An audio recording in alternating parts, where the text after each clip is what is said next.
And decreasing function क्या होता है? Increasing and decreasing function. Increasing and decreasing function ये एक टॉपिक ही है, समझे तो। सो यहाँ पे इंक्रीजिंग एंड डिक्रीजिंग फंक्शन में फर्स्ट होगा इंक्रीजिंग फंक्शन क्या होता है, इंक्रीजिंग फंक्शन। सेकंड होता है स्ट्रिक्टली इंक्रीजिंग, तो इंक्रीजिंग को ही हम लोग स्ट्रिक्टली इंक्रीजिंग भी बोलते हैं। और सेकंड होता है नॉन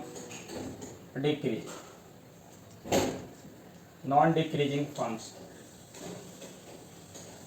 थर्ड है डिक्रीजिंग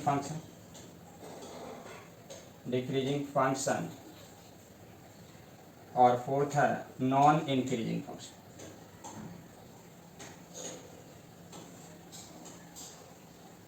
तो देखो ये 4 टाइप का फंक्शन है।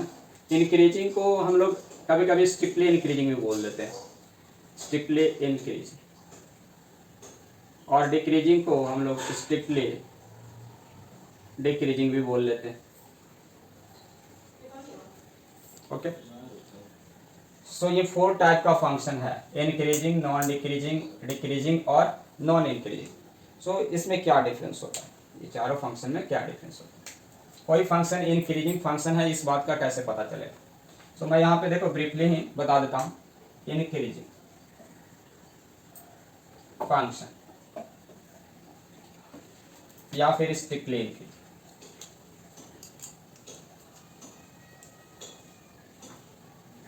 जैसा कि नेम से क्लियर है, इंक्रीजिंग फंक्शन जो डिफाइन किया जाता है y equal to f x. यहाँ पे एक फंक्शन एज्यूम करते हैं, y is equal to f x function है।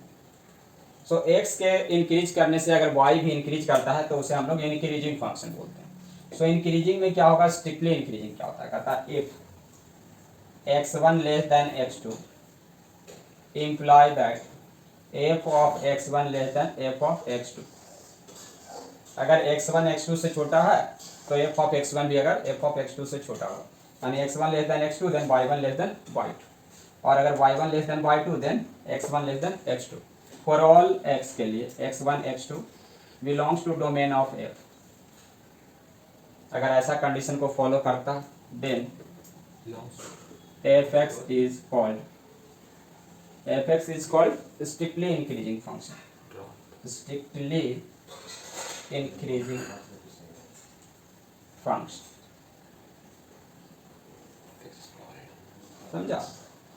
If x1 is less than x2 double imply f of x1 less than f of x2 for all x1 x2 belongs to domain of f, then fx is called strictly increasing function।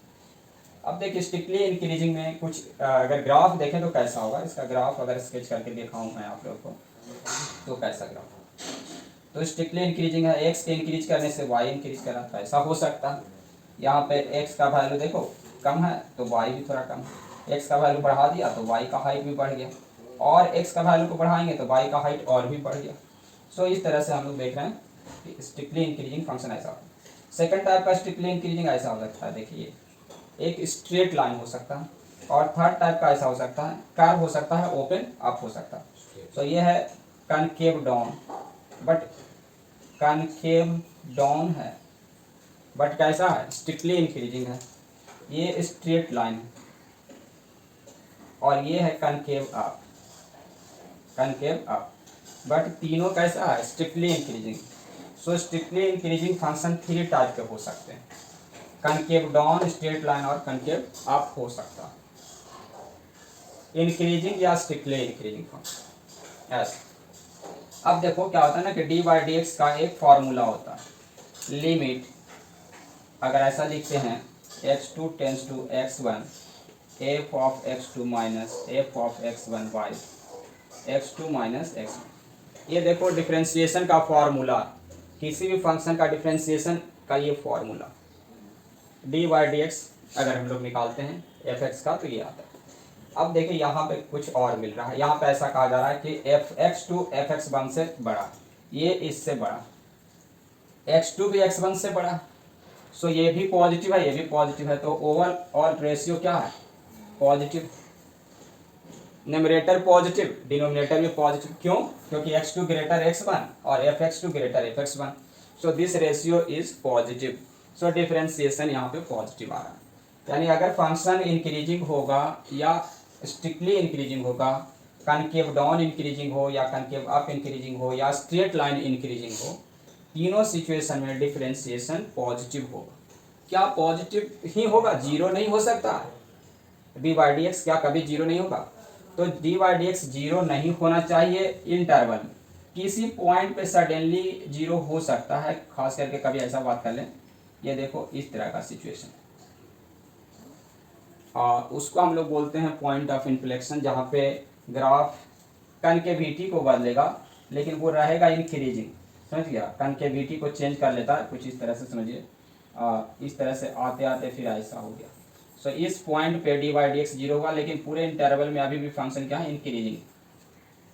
सो ऐसे situation में इस point पे जहाँ पे concavity बदल दिया ना, उस पॉइंट पे डी बाई डी एक्स क्या हो गया? जीरो हो गया।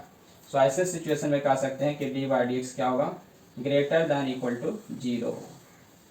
सो ये कंडीशन हुआ किसके लिए? इंक्रीजिंग होने के लिए और स्ट्रिक्टली इंक्रीजिंग होने के लिए। फंक्शन इंक्रीजिंग हो या स्ट्रिक्टली इंक्रीजिंग हो, उसके लिए डी बाई डी एक्स का वैल्यू ग्रेटर देन जीरो और equal to zero at a point हो सकता है। हम तो सुने तो उल्टा होता है। इक्वल टू जीरो किसी एक पॉइंट पे हो सकता है, इंटरवल में नहीं जीरो कीजिएगा, नहीं तो गलत हो जाएगा। इंटरवल में जीरो का क्या मीनिंग? ऐसा देखो, इंक्रीज किया फिर ये कांस्टेंट हो गया, फिर ये इंक्रीज करने लगा, तो इस पूरे इंटरवल में ना डी बाई डी एक्स इसका जीरो हो गया है। इधर डी बाई डी एक्स क्या है? पॉजिटिव है, और इधर भी डी बाई डी एक्स क्या है? पॉजिटिव। तो यहाँ पे ओवरऑल देखा जाए डी बाई डी एक्स का बात करें तो ग्रेटर इक्वल टू जीरो। तो ऐसे फंक्शन को हम लोग इंक्रीजिंग नहीं कहते, ऐसे फंक्शन को बोलते हैं नॉन डिक्रीजिंग फंक्शन। ये कैसा फंक्शन का एग्जांपल है? नॉन डिक्रीजिंग फंक्शन, यानी कि जो कभी डिक्रीज नहीं करेगा। इंक्रीज करेगा या नहीं करेगा ऐसा कसम नहीं खाया है ये, बट ये कह रहा है कि डिक्रीज नहीं करूंगा ऐसा मैं कसम खाता हूँ। तो ये देखिए इंक्रीज कर रहा है, कांस्टेंट हो गया, फिर इंक्रीज कर रहा है। तो इस टाइप के फंक्शन को हम लोग बोलते हैं नॉन डिक्रीजिंग फंक्शन। सो फिर आप बोलोगे कि नॉन डिक्रीजिंग फंक्शन के लिए जो कंडीशन होता है वो होता है d by D x greater than equal to zero, और इंक्रीजिंग फंक्शन के लिए जो कंडीशन होता है वो भी होता है d by D x greater than equal to zero. But दोनों में डिफरेंस क्या है कि इसका d by D x zero केवल एक पॉइंट पे हो सकता है, मोमेंट के लिए हो सकता है, और उसका डी बाई डी एक्स पूरे लंबे समय के लिए हो सकता है। यानी कि जो इसका स्टेशनरी पॉइंट होगा वो इंटरवल होगा, और इसका स्टेशनरी पॉइंट एक सिंगल पॉइंट। सडनली ये क्या हुआ? जीरो हुआ फिर बदल गया, बट यहाँ पे जीरो हुआ तो वो इंटरवल में जीरो। सो दोनों में क्या डिफरेंस? इंक्रीजिंग और नॉन डिक्रीजिंग। दोनों पॉइंट क्लियर हुआ होगा कि क्या डिफरेंस है दोनों मैं यहाँ पे समझाया आप लोग को, नॉन डिक्रीजिंग और इंक्रीज। सो इंक्रीजिंग के लिए कभी कभी लोग ऐसा मानता है कि d by D x positive होता है, केवल पॉजिटिव होता है, लेकिन d by D x equal to भी जीरो हो सकता है एट अ पॉइंट। जो डिस्कस करने वाला पॉइंट था ना इसमें, वो यही था कि दोनों में क्या डिफरेंस है। दोनों में बस इतना डिफरेंस है कि ये इंटरवल में जीरो होगा और ये किसी मोमेंट किसी पॉइंट पे केवल जीरो हो सकता है। अब हम लोग बात कर लेते हैं डिक्रीजिंग फंक्शन का और नॉन इंक्रीजिंग फंक्शन।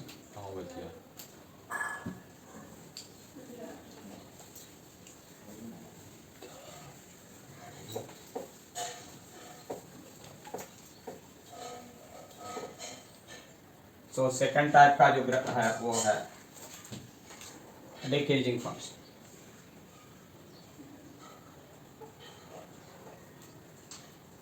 और स्ट्रिक्टली डिक्रीज। सो इस केस में क्या होगा देखो, if x1 less than x2 imply that, दिख रहा है ना श्यामल? जी सर। कोई दिक्कत? No sir. ओके, तो if x1 less than x2 imply करेगा f of x1 greater than f of x2 for all x1 x2 belongs to domain of f। यहाँ पे देखिए जस्ट चेंज कर देना है, यहाँ ग्रेटर देन और इक्वल टू किसी पॉइंट पे इक्वल भी हो सकता है, जैसे x1 लेस देन x2 है, बट क्या होना चाहिए, F of x1 greater then F of x2। Just inequality को चेंज कर दीजिएगा, ऐसा इक्वलिटी नहीं लगाइएगा, क्योंकि दो पॉइंट पे सेम नहीं होगा, किसी एक खास पॉइंट पे केवल जीरो होता है। सो ये देखिए डिक्रीजिंग फंक्शन का ये। सो अगर इस तरह की कंडीशन को फॉलो करता है then f x is called decreasing function,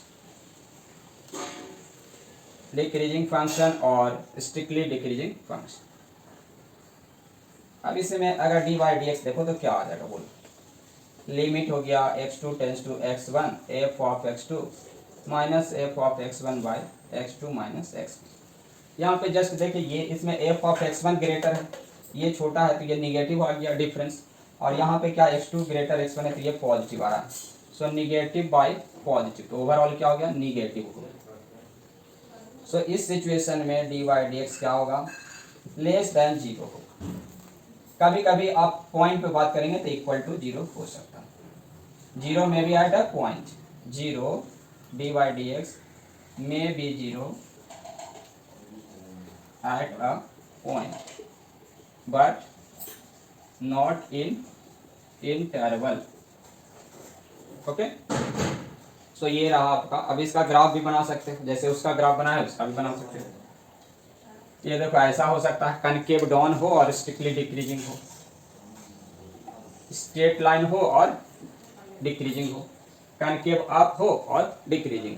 सो ये थ्री टाइप का हो सकता है, concave down strictly decreasing, straight line strictly decreasing, concave up और स्ट्रिक्टली डिक्रीजिंग। ओके, इतना समझ में आ गया होगा। उसके बाद non increasing function, non increasing यानी जो डिक्रीज करेगा, इंक्रीज नहीं करेगा, तो इस तरह से डिक्रीज करेगा फिर कांस्टेंट हो जाएगा फिर डिक्रीज करेगा। सो ये आ गया आपका नॉन डिक्रीजिंग फंक्शन का एग्जांपल, नॉन इंक्रीजिंग फंक्शन। इस सिचुएशन में क्या होगा, d by D x less than equal to zero होगा और इक्वल टू जीरो होगा in interval, d by D x equal to zero may be in interval. अब तीनों के लिए अलग अलग सिचुएशन होता है। कनकेव डाउन जो होता है ना उसके लिए डबल डिफरेंशिएशन जो होता है वो निगेटिव होता है, स्ट्रेट लाइन के लिए डबल डिफरेंशिएशन जो होता है वो जीरो होता है, और कनकेव अप रहेगा तो डबल डिफरेंशिएशन करोगे तो क्या होगा, पॉजिटिव होगा। सो ये कनकेविटी चेक करने का तरीका, कनकेविटी चेक करना रहेगा डबल डिफरेंशिएशन, मोनोटोनिसिटी चेक करना रहेगा single differentiation. Single differentiation positive होगा या केवल निगेटिव होगा तो वो मोनोटोनिक कहलाता है। मोनोटोनिक का मीनिंग जो केवल इंक्रीजिंग हो या केवल डिक्रीजिंग हो, दोनों एक साथ में नहीं होना चाहिए, तब वैसे फंक्शन को हम लोग मोनोटोनिक फंक्शन बोलते हैं। लेकिन जो इंक्रीजिंग डिक्रीजिंग दोनों होगा उसे मोनोटोनिक नहीं कहते हैं। तो मोनोटोनिक का मीनिंग आइदर इंक्रीजिंग और decreasing but not both together. इसके बाद कनकेव अप डाउन का कंसेप्ट हो, differentiation negative, double differentiation negative concave down, double differentiation zero straight line, और double differentiation positive concave up होता है। तो ये बेसिक कंसेप्ट है इसका, ठीक है। नेक्स्ट क्लास में देखेंगे। ओके श्यामल, समझ गया? Thank you sir. तो यही नहीं पढ़ा था, ये नहीं पढ़ा था, अब तो पढ़ लिया श्यामल? जी सर। लिमिट, लेकिन सर क्या लिमिट? Limit sir. अरे बेवकूफ, फंक्शन खत्म होगा था ना, लिमिट पड़ेगा। जी सर, समझ गया सर, फंक्शन समझ गया, चलो ये वाला भी समझ